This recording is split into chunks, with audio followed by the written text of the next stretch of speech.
want to talk about the weekend and, you know, you get the first win right off the bat and then you kind of run into a buzzsaw a little bit, but every game looks like, you know, you strung together that 6-8 hits type of thing, so your team did hit the ball well. Yeah, we really hit the ball well the first game. You know, we decided that first inning, if we got one on, we'd play for one run, you know, and Neubauer batted lead off that game. She got a line drive base hit. We bunted her to second. Now we got 3, 4, 5 coming up. We felt good about getting ahead. And they walked Rachel Burdette, and then we went back-to-back home runs with Zimmerman and Hill, so we're up 4-0 right away in that first one. We turned the lineup over to the third inning. We started off with Neubauer again. She walked, and of course we bunted again, but it was a great bunt for a base hit. And then we go back-to-back home runs again with Zimmerman and Hill. They both went yard twice, so that was a great way to start the weekend. And then in games 2, 3, and 4, we had chances to win all 3 of those games. We were right in them against really good teams. And had we gotten a break either way, you know, they could have gone either way. And we felt good about our offense, and our pitchers got better as they went on. You know, that first day, they couldn't find the strike zone maybe the way they wanted to and stuff, but we walked a few too many. But our pitching, we were encouraged by that. And like you said earlier during your question, we did string hits together every game. You know, we had our chances. Even when that last game 5 against Humboldt, you know, they're rated number 2 in the country. We faced one of the best pitchers in the nation. And we had second and third a couple times. We had bases loaded once. And I think she did strike out about 8 or 9 of us, but we had our chances, and we hit a couple balls right to the fence. You know, another 3 feet, they were gone. So we felt, even though we're 1-4, we felt like we could have been 4-1, and we feel good about our team. And we came home healthy with no injuries, and it was a good trip for us. Is there, I guess, a challenge of having a big delay between this tournament now and then your next game? Well, actually, we are. We rescheduled some games that were scheduled out here in the bubble. We're going to go to Aberdeen and use their bubble next Thursday and Friday. So getting back late, you know, our flight was delayed 4 times yesterday. We were supposed to be home at noon, and we got home at 8 last night. And we're going to give them today and tomorrow, and then we'll get back doing some hitting. And it's really not that long a delay. I think we'll stay sharp.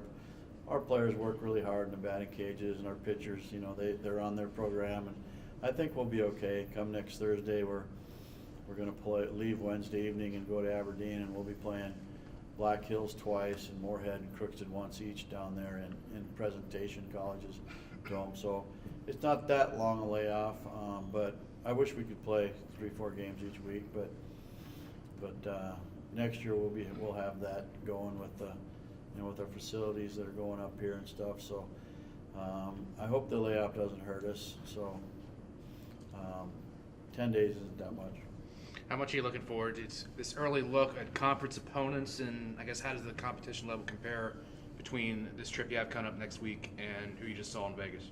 Well, the teams we played in Vegas, our conference is good as, I feel. You know, Humboldt might have an edge on people. They were, 54-3 last year, or 53-4, something like that.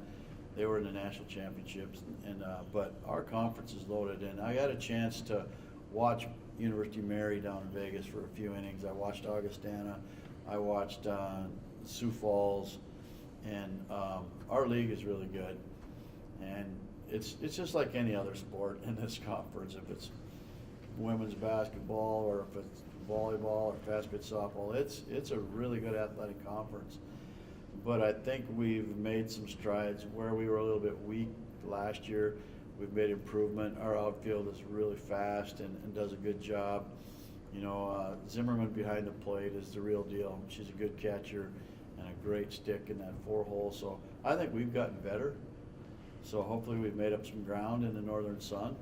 And if you look at last year's rosters throughout our league, you know, you look at Mankato and Winona and Augie and those powerhouse softball teams, they lost a bit to graduation, you know, and stuff. So I think it's going to be a very interesting year. Can you talk a little bit more about Zimmerman? You know, she's coming in new this year, and then, you know, you have Ashley Hill right behind her who's healthy this year. You know, what does that do for your lineup?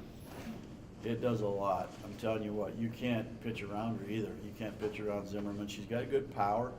Her bat speed is really well.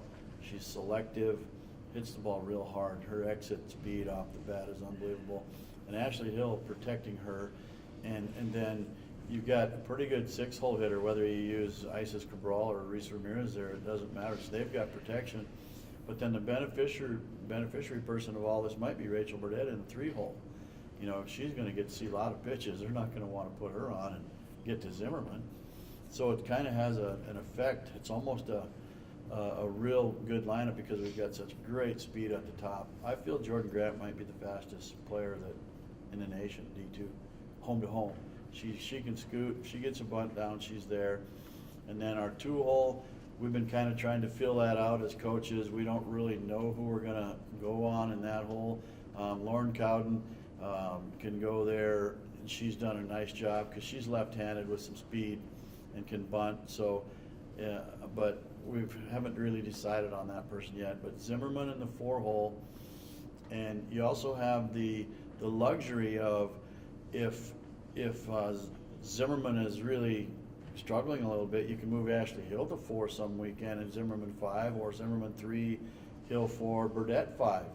So you can always protect who's hot with 3 of them like that in a row, and it might juggle a little bit. I remember a few years ago when we had Jen Dixon and Tiffany Friesen back-to-back in the order, and Jen Dixon got to see a lot of great pitches because Friesen was behind her, and she had a monster year. And then late in the season, Friesen was struggling a little bit, and they're pitching around her and walking her.